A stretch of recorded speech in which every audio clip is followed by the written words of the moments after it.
किया होता तो आज हम यहाँ तक नहीं होते।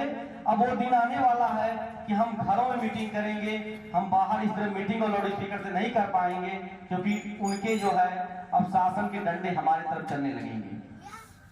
तो अगर हम अपने में सुधार नहीं लाए तो तमाम दिक्कतें आएंगी।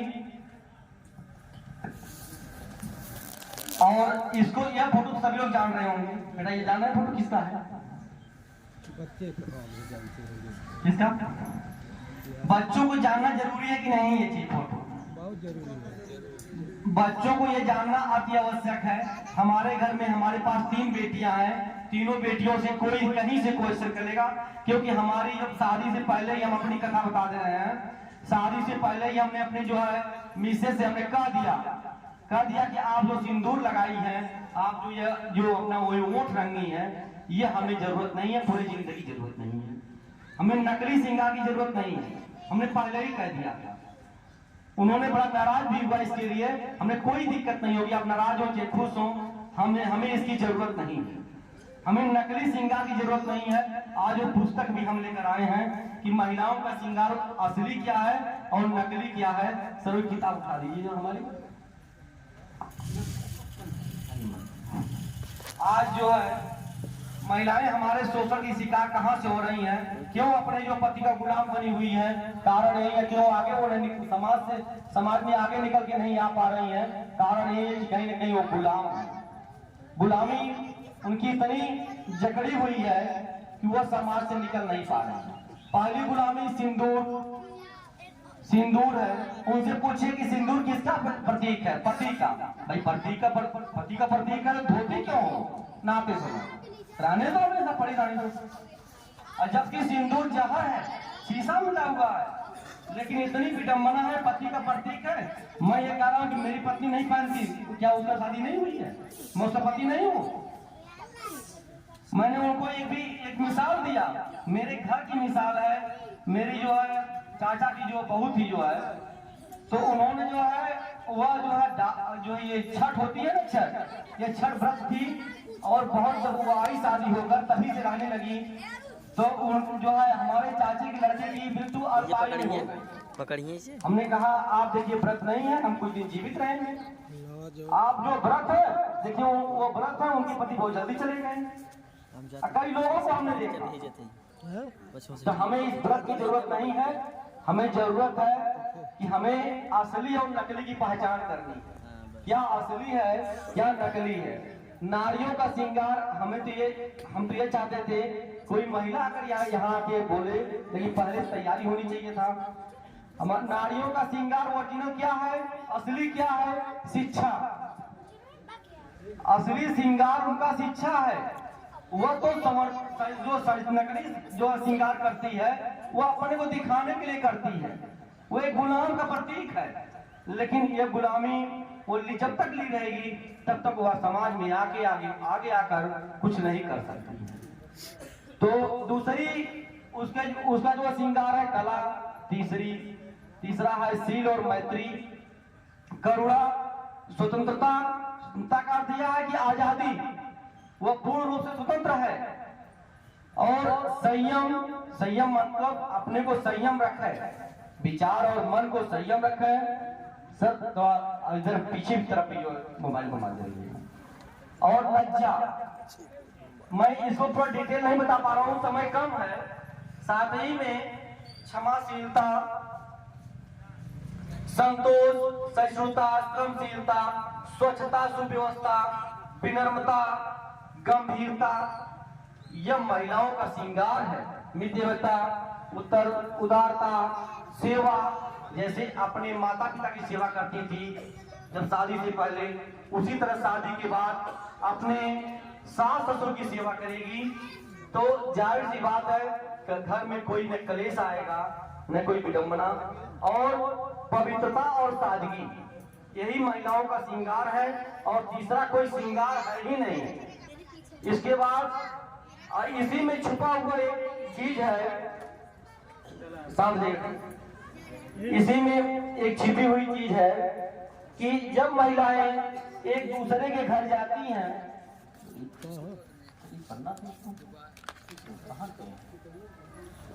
जा देखा भैया दोनों जने साथ हो जाते हैं, एक जनी जाता है तो एक जनी रहता है, कुछ संख्या बनाए रहते हैं। बच्चों से ये पूछ रहे हैं भोज कितने प्रकार के हैं? भोज कितने प्रकार के हैं? बच्चे बताइए बेटा, ये बताइए भोज कितने प्रकार की होती है? जो भोजन करते हैं हम लोग हैं वह कितने प्रकार का होता है? जिसको आ रहा हाथ ऊपर करें, कौन बेटा बताए? आइए थोड़ा सा आगे आइए, वो आज छोटा है। कितने प्रकार के हैं? 2 प्रकार। अच्छा, कौन कौन से? मांसाहारी और नहीं, भोज हमारे यहाँ 2 प्रकार के प्रचलन में है। एक मृत्यु भोज है, एक प्रीति भोज है। एक मृत्यु भोज है, एक प्रीति भोज है। मृत्यु भोज हम लोग उसको गिद्ध भोज भी कहते हैं। गिद्ध भोज इसलिए कहते हैं कि अभी एक कविता है, हम पढ़ के भी सुना देंगे लास्ट में।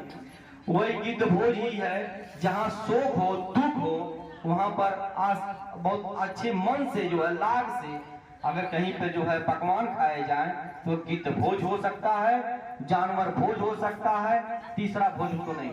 अब प्रीति भोज का मतलब यह हुआ शादी है, विवाह है, कोई तमाम फंक्शन है, गृह भोज, तमाम इस तरह कोई खुशहाली का भोज हो, उसको जो है प्रीति भोज कहा जाता है। और कौन सा बहुत पसंद है? बच्चों से ये पूछा जा रहा है कि मृत्यु भोज खाना पसंद अच्छा है कि प्रीति भोज? कौन सा भोजन करेंगे आप? आइए इधर आइए, कौन सा भोज करना चाहिए, कौन नहीं?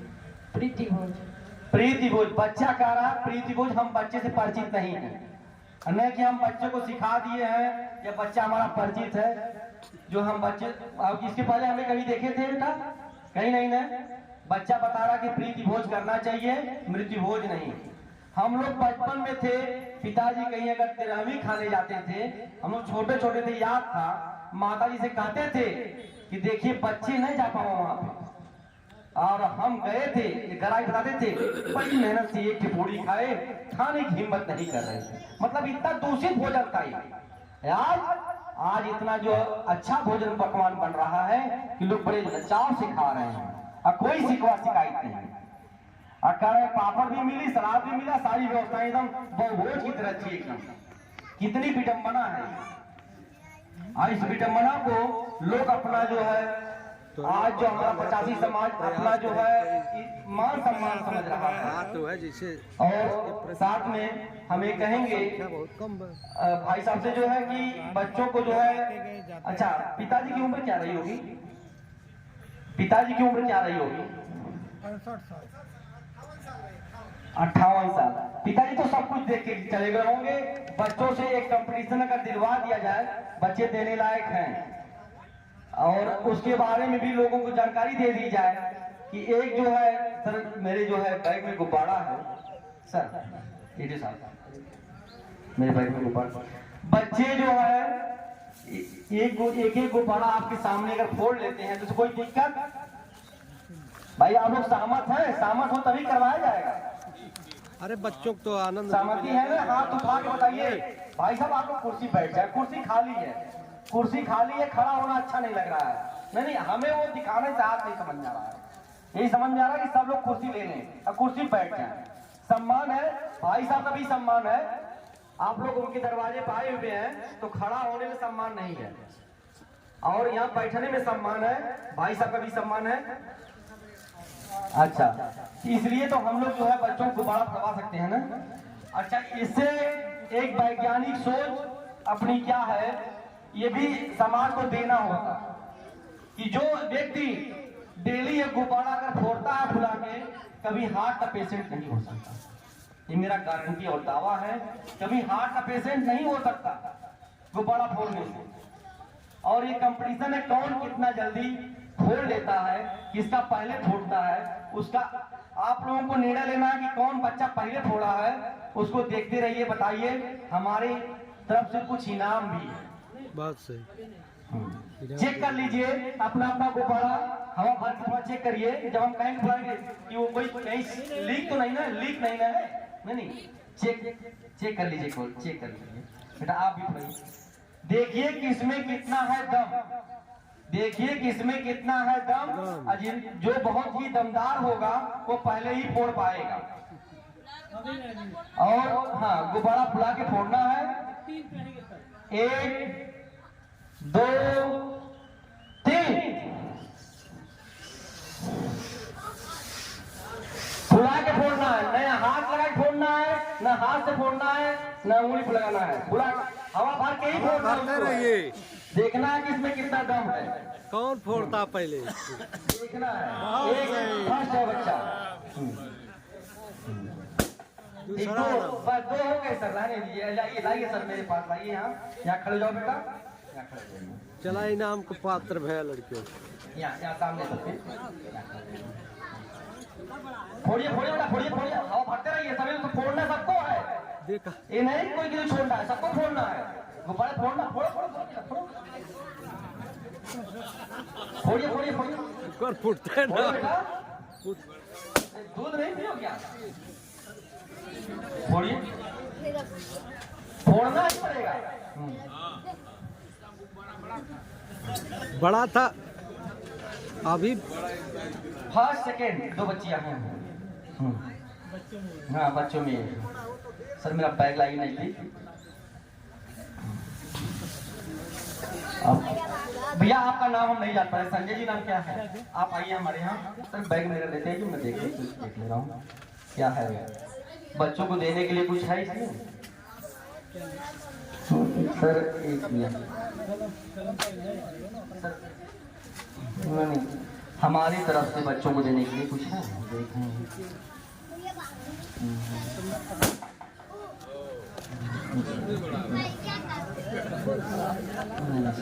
हमारे हमारे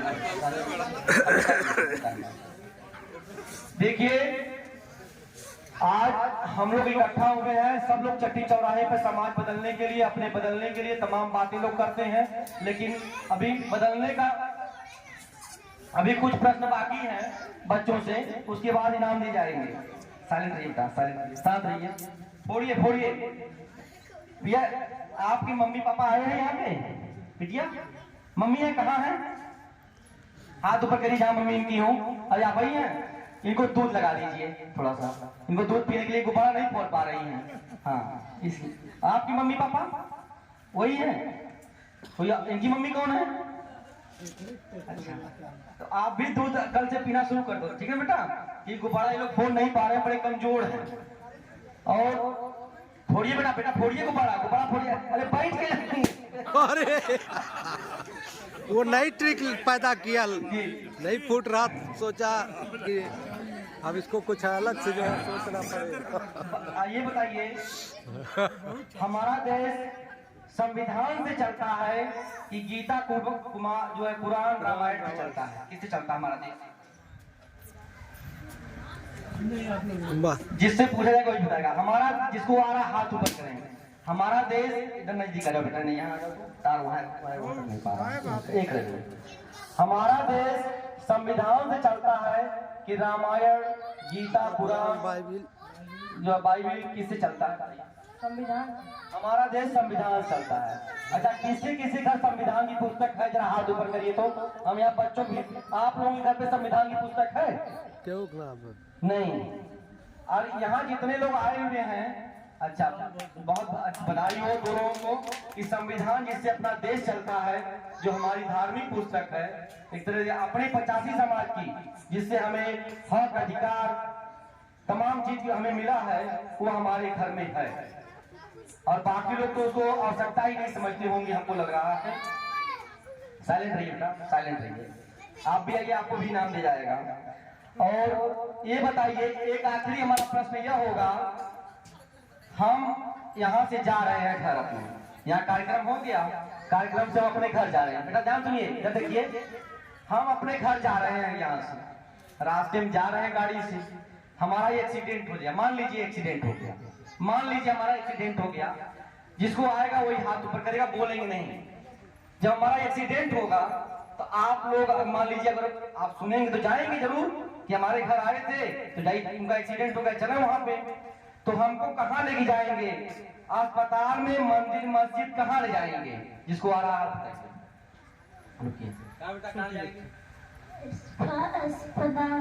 बिटिया कह रही है अस्पताल में जाएंगे।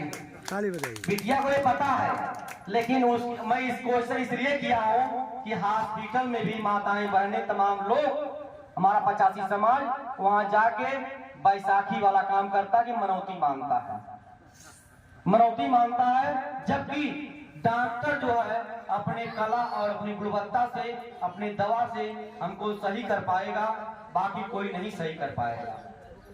लेकिन हमारी एक मानसिक विडंबना बन चुकी है कि तमाम प्रकार के जो है रोग हमारे जो है मस्तिष्क में भरे हुए हैं। तो आज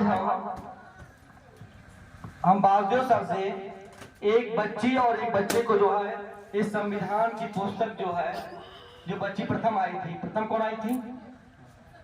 ठीक ठीक बेटा, बागदेव सर से हम दिलवाएंगे। एक बिटिया को दे दीजिए, एक बेटी को।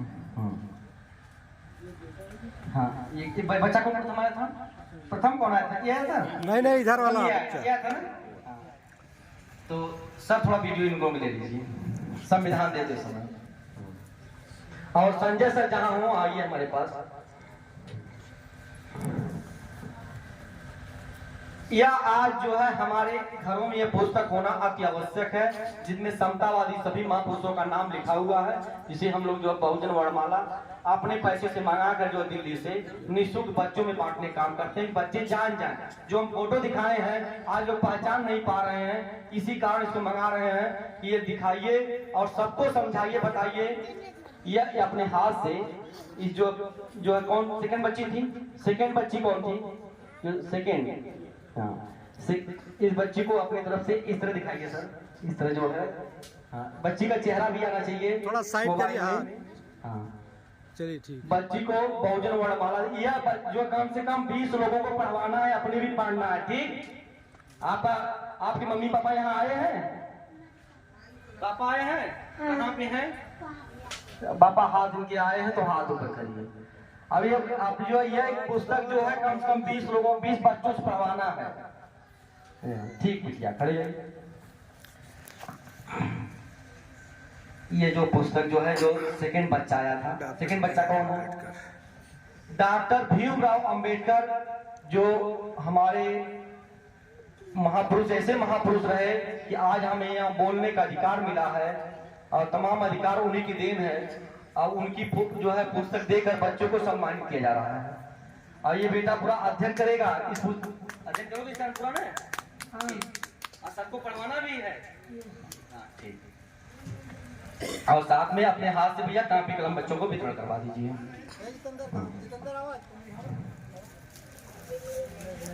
ठीक। आज हम लोग यहाँ इकट्ठा हुए हैं, शायद आज जो है श्रद्धांजलि नहीं होती, तो यहाँ लगभग सम्मानित परिवार के लोग हैं।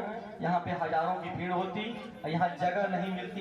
जो कौन सा टूट पड़ता कुल्हड़ पे, कौन से पत्थर पे टूटता, कौन दाल पे टूटता, कौन सब्जी पे टूटता, इतनी भीड़ होती।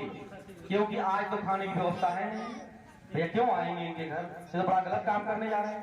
उसी पे मेरी एक कविता है, यह पर्सनल जो है कविता है कि गाँव में रहना है तो तेरा ही करनी पड़ेगी, गांव में रहना है तो तेरा ही करनी पड़ेगी।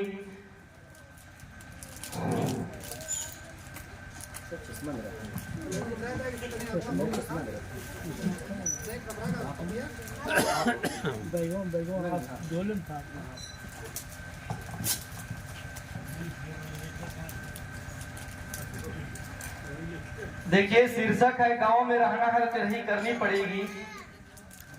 गांव का एक आदमी था, वक्त का मारा हुआ था, गरीबी में जिंदगी जुआ हारा हुआ।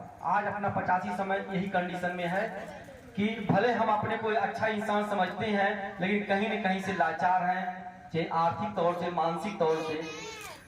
तो गांव का एक आदमी था, वक्त का मारा हुआ, गरीबी से जुआ में जिंदगी हारा हुआ। हड्डी के जिस्म पर थी मांस की बोटी नहीं, पेट भरने के लिए थी रोटी नहीं। डाल दिया था झोपड़ी बनवा सका जिसने घर नहीं, डाल दिया था झोपड़ी, बनवा सका जिसने घर नहीं। जिंदगी मजदूर की थी, खेती बीघा भर नहीं। जिंदगी मजदूर की थी, खेती बीघा भर नहीं। फिर भी समझता था खुशहाल अपने आप को, फिर भी अपने आप को खुशहाल समझता था। देवता सा पूजता था अपने माँ बाप को। सब लोग अपने माँ बाप की सेवा करते हैं, माँ बाप को देवता से पूजता था। जहन में ठोकर लगी, खुशहाल रह पाया नहीं। जहन में ठोकर लगी, समझ आया कि ऐसी मुसीबत उस पे आई कि मौत की मर्जी हुई, दुख सियासी हो गए। मौत की मर्जी हुई, दुख सियासी हो गए। उठ गया साया पिता का, पिताजी स्वर्गवासी हो गए। पिताजी स्वर्गवासी हो गए। क्रूरता के तैर पर धैर्य सैदा हुआ। लाश के ढकने के लिए कपड़ा नहीं था, लाश को ढकने के लिए कपड़ा नहीं था। उद्धार हो पिता से कैसे आ रही थी उसे सर। मतलब इतना गरीब था गांव का व्यक्ति कि उसको लाश ढकने के लिए कपड़ा नहीं था। पिता को दाह संस्कार कैसे करे, बहुत ही वो लज्जित था। गांव के ईंधन मांगकर हो सका क्रियाकर्म, दाह संस्कार गांव के ईंधन सहयोग से हो सका। इतनी गरीबी का मारा हुआ था। पिता की याद में बैठा था शमशान में, पिता की याद में बैठा था शमशान में। आग भी ठंडी नहीं हो पाई जलती चिता की जब तक। गांव का प्रधान पूछ रहा था तिरहमी कैसे करोगे। बच्चों को सर बैठा दीजिए। मैं प्रधान को इसलिए लगाया यहाँ पे हूँ साथियों कि प्रधान कोई अगर प्रधान होगा तो अपने को कुछ जो है कुछ नहीं समझेगा।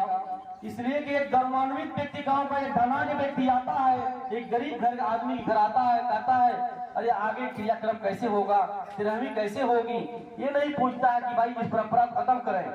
तो गांव का प्रधान पूछता है तिरहमी कैसे करोगे और धैर्य कैसे धरोगे, स्वयं से पूछता है।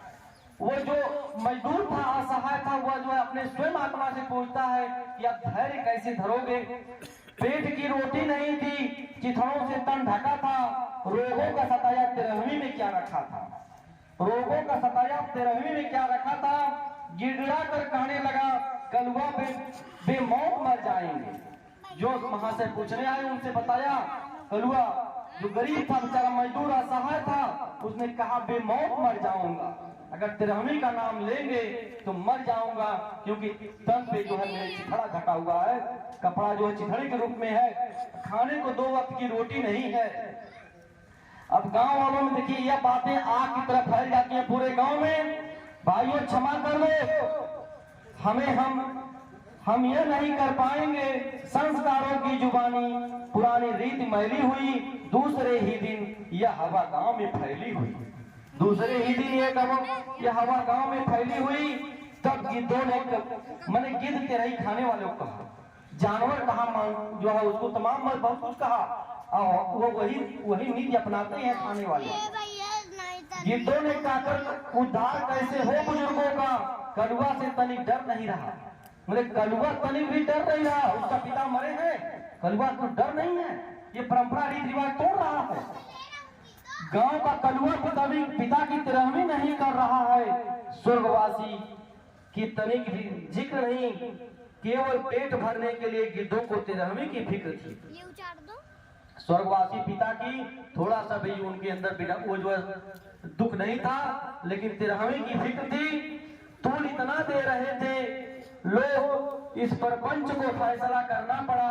इस सरपंच को माना गरीबी है, बड़ी 2 बार भोजन तक नहीं किसी को, मान्यता ये तोड़ने का हक नहीं। गांव वालों ने कहा कि यह मान्यता तोड़ने का हक नहीं है, तुझे तिरहमी करनी पड़ेगी, कहीं जैसे करो।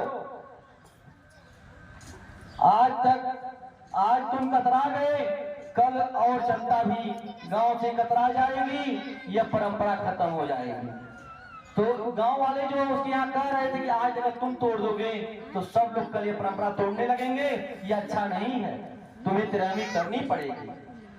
तो जनता लड़ेगी, गांव में रहना है तो तिरहमी करनी पड़ेगी। बहुत रोया था कलुआ, बहुत रोया था, मगर लोग माने नहीं, मजबूर था। गरीबी का मारा बेचारा बेसहारा, खाने को अन्न नहीं था। मान्यता परंपरा मानने पर बहुत हर्जा हो गया। उठ गया था साया पर, उठ गया था पिता का साया पर, बहुत कर्जा हो गया। उस बेचारे को बहुत ही कर्जा हो गया। लोगवा पत्थर पर बैठे, लोगवा पत्थर पर बैठे खिले चेहरे जैसे कमल से खा रहे थे पूड़ियां, मालूम हो रहा था खून से सेकी हुई थी।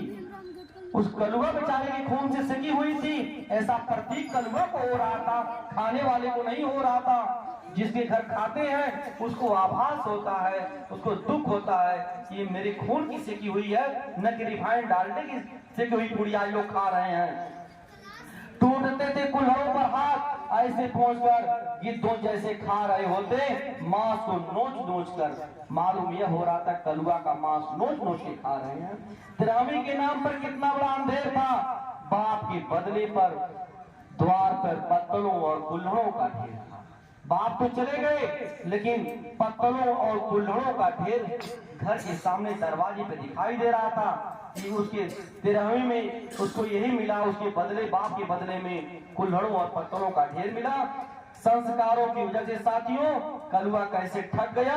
अच्छा भला इंसान एक पल भोजन के लिए 13वीं पर चढ़ गया। आदमी जिसका मरे उसको सताना पाप है, 13वीं करना अभिशाप है।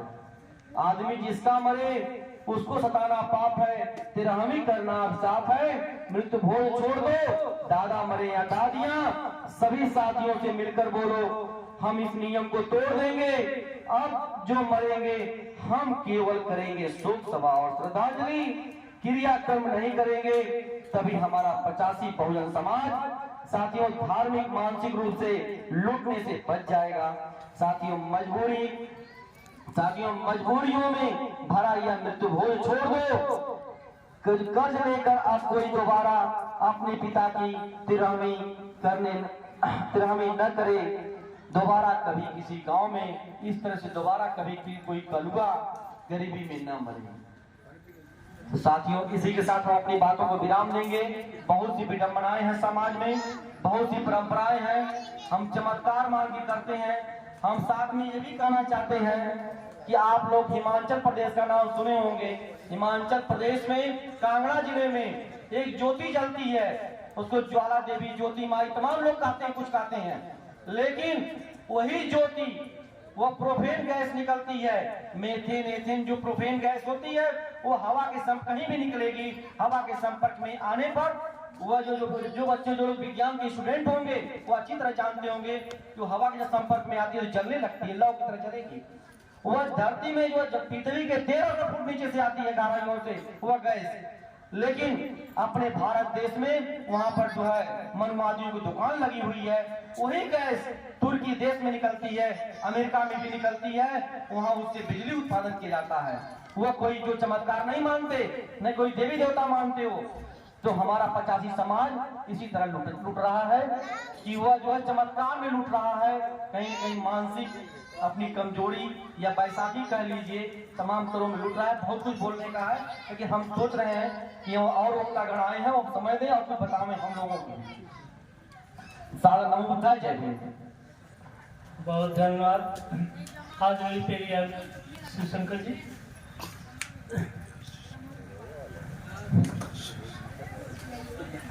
समाज में हम जकड़े क्यों गए? हमें समझाया गया आत्मा है, परमात्मा है, पुनर्जन्म है, स्वर्ग है, नरक है। इस तरह के भय और भ्रम हमने पैदा किया। किसने पैदा किया? वही लोगों ने। जबकि ब्रह्मांड का निर्माण जो है 4 तत्वों से हुआ, पृथ्वी, जल, वायु, अग्नि। इन्हीं चारों से हमारा शरीर बनता है और जिस समय आदमी का निधन होता है यही 4 तत्व अलग अलग जगहों पर चले जाते हैं। शरीर हमारी मिट्टी में मिल जाती है, पृथ्वी में मिल गई। तरल पदार्थ हमारे शरीर का जो है वो जल में मिल गया। हमारी जो ऑक्सीजन थी वो वायु में जाके मिल गई और अग्नि भी हमारी शांत होकर अग्नि में चली गई। जब हमारे शरीर का निधन हो गया 4 तत्वों से जो बनी थी वो 4 तत्व 4 जगह चले गए, तो फिर हमारा स्वर्ग नरक और आत्मा परमात्मा कहाँ रह गया। जैसे लोग कहते हैं पुनर्जन्म होगा, मैं तो कहता हूँ पुनर्जन्म हमारे जो बच्चे हैं वही ही हमारा पुनर्जन्म है। बच्चों का अगर साइंटिफिक भाषा में उनका जीन टेस्ट किया जाए, अगर कोई मरा हुआ व्यक्ति मिल जाता है, वो कहते हैं मेरे परिवार का है, तो वैज्ञानिक पुलिस क्या कहती है, उसका जीन लेती है, जो दावा करता है उसका जीन मिलाती है कि इनके परिवार का है कि नहीं। ये बच्चों का जीन अगर टेस्ट किया जाए तो उनके माता पिता से मिलेगा, डीएनए टेस्ट जिसको कहते हैं, विज्ञान की बात है। तो जब तक तो जगह चले गए फिर रह